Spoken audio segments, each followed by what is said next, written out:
abanezerewe nkanjye bazamura ikiganza turebe.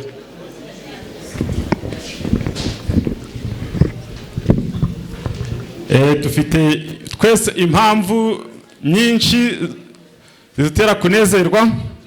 Iya mbere nuko turi mu munsi wera w'isabato, izina ry'Imana rihabwa icyubahiro. Iya kabiri murabona hano abageni cyangwa se murabona ni inyange, niko bimeze. Twebwe rero nk'abarimu, iyo wigishije umwana umunyeshuri ukabona akoze icyo bita graduation, biri mu bintu bitunezeza cyane. Natwe rero abarimu by'umwihariko bigisha abanyeshuri dufite umunezero. By'isabato turimo kubwo aba bana bemeye kubyarwa ubwa kabiri, ariko ngo tukomeza gusenga no kubasabira mbere yuko batizwa n'amazi, reka mwuka w'Imana babatize. Umwanya naganiraga nabo mbabaza ikibazo cyatsinze abantu bake. Umwe yaramaze gusobanura umubatizo, ati umubatizo ni ugupfa, ni uguhambwa no kuzuka. Ndababwira nti none se mwarapfuye? Abenshi ni abatsinzwe. Mwebwe muri hano mwarapfuye? Nuko nabasobanurira bwo rero ntabwo ari ugupfa kuko ndi kubareba, ntabwo mbaje ibyo ntazi, ahubwo ni ugupfa ku muntu wa kera. Ni ugupfa ku muntu wa kera, ku ngeso za kera, kuri kamere ya kera, ugahinduka icyaremwe gica muri Kristo Yesu.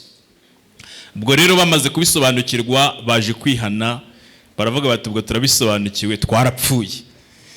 Hari tumwe bagiye bavuga bapfuyeho, ariko turavuga ngo dushobozwa byose na Kristo duha iki? Imbaraga, kandi Imana ibirebe neza ibyumve izabaneshereze mu izina rya Yesu. Nk'uko tubimenyereye uyu muhango wera twinjiyemo, iyi ni inzira, nangwa se umubatizo ni inzira yo kwinjira mu itorero. Niyo mpamvu umuntu wese wemera kuba muri itorero ry'Abadivantisiti wa karindwi, icyambere agomba kuzirikana kugira ngo arigeremo, yandikwe mu bitabo, afatwe nk'umwizera, ni umubatizo. Ni irembo rero twinjiriramo uko twamera gute kose. Niyo mpamvu uzanarebe niyo umuntu yasubiye inyuma kugira ngo yongere agaruke muri itorero, yongera kunyura muri rya rembo. Iri rembo rero niryo umwizera wese ushaka kuba muri itorero agomba kunyuramo, kandi uyu mubatizo akaba ari indahiro yo kwinjira mu isezerano rya Kristo ry'agakiza, kandi ugomba gufatwa nk'uburyo bwo guhabwa ikaze rikomeye kandi rinejeje mu muryango w'Imana. Abarimo rero, abaririmo murimo neza, muza agaciro ko kuba muri uyu muryango. Niyo mpamvu n'aba bagiye kubatizwa twakomeje kubabwira agaciro k'uyu muryango, kuko kubamo Data wa twese wo mu ijuru, niwe muyobozi wacu, niwe mubyeyi wacu. Ibyo bikatunezeza kuko ntawe ahana mu byago no mu makuba, ahubwo ibihe byose aba ari kumwe natwe. Niyo mpamvu tuvuga ngo niwagize ikibazo arakimubwira, ntakuvemo ngo aje kubibwira abandi. Iri torero reka turibemo tubikunze kandi tunezerewe. Nk'uko rero bimenyerewe, mbere yuko twinjira mu gikorwa cy'umubatizo, birashoboka ko aba bana wenda ari umubyeyi wamubwiye ngo genda ubatizwe kuko ari umwizera muri iri torero, cyangwa se akaba yiganya abandi, ariko bagiye gukora ikizamini. Cyakora iki kizamini aho gikomereye, utsinzwemo ikibazo kimwe ntabwo tumubatiza. Kimwe ikibazo iyo gitsinzwe ntabwo tukubatiza. Baragisubiza bate rero? Ibyo ndibuze gusoma ukumva ubyemeye, n'umutima wawe ukumva ubyemeye, urazamuka ikiganza cy'iburyo hejuru. Aba rero icyo bashinzwe ni ukumenya ko wemeye. Urahushwa gatoya, turaba tuvuze tuti bagiye kwicira wanze wiki. Utega amatwi, ubyumve neza, ni ukuvuga ngo ibyo ndi gusoma ukaza kubyemera, urashirika ikiganza cy'iburyo hehe?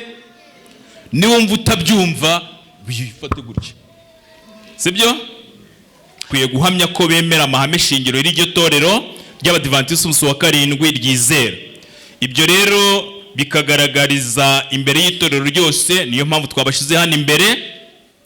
Ibyo rero tugiye kubikora muri ubu buryo, mu ndahiro bafite. Wizera ko hariho Imana imwe, ubumwe bushitse mu butatu buhoraho, Data wa twese, Umwana n'Umwuka wera? Wemera ko urupfu rwa Kristo ku musaraba i Karuvari ari igitambo cy'ibyaha byawe, kandi wizera ko kubw'ubuntu bw'Imana kubwo kwizera amaraso ya Kristo yamenetse wakijijwe icyaha n'igihano cyacu? Mbese wemera ko Yesu Kristo ari umwami n'umukiza wawe bwite? Wizera ko muri Kristo Yesu Imana yakubariye ibyaha byawe ikaguha umutima mushya, none witandukanyije n'inzira zose z'ibyaha z'iyi si?